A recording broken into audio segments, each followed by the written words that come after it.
quelques mécanismes de l'évolution.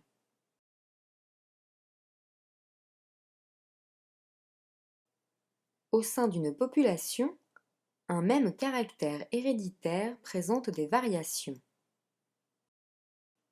Dans la population d'oiseaux représentée, c'est par exemple le cas de la forme et de la couleur du bec. Une nouvelle version d'un caractère héréditaire peut apparaître au hasard. Dans notre exemple, c'est le cas d'un bec gros et de couleur orangée.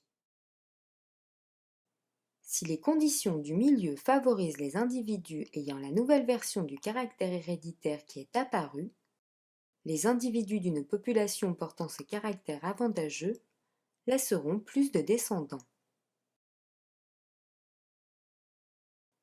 Dans notre exemple, c'est le cas des individus au bec gros et orangé.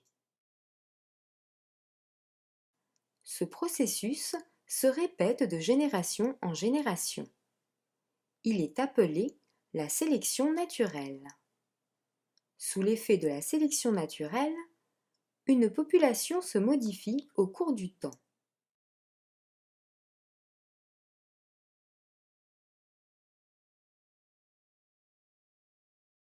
Sous l'effet de la sélection naturelle, deux populations de la même espèce vivant dans deux milieux différents acquièrent au fil des générations des caractères différents.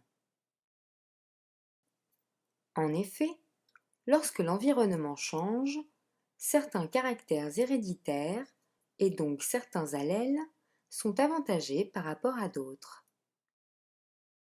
Il arrive un moment où les individus des deux populations sont devenus si différents qu'un individu d'une population ne peut plus se reproduire avec un individu de l'autre population.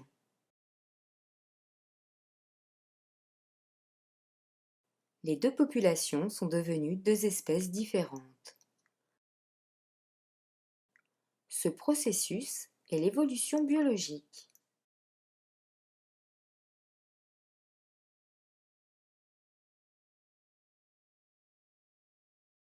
L'évolution biologique n'est ni une opinion ni une croyance. Il s'agit d'un savoir scientifique qui a été validé par la communauté scientifique grâce à de nombreuses observations et de nombreuses preuves. Ces preuves peuvent être des expériences ou des preuves de nature historique, résultat d'enquêtes.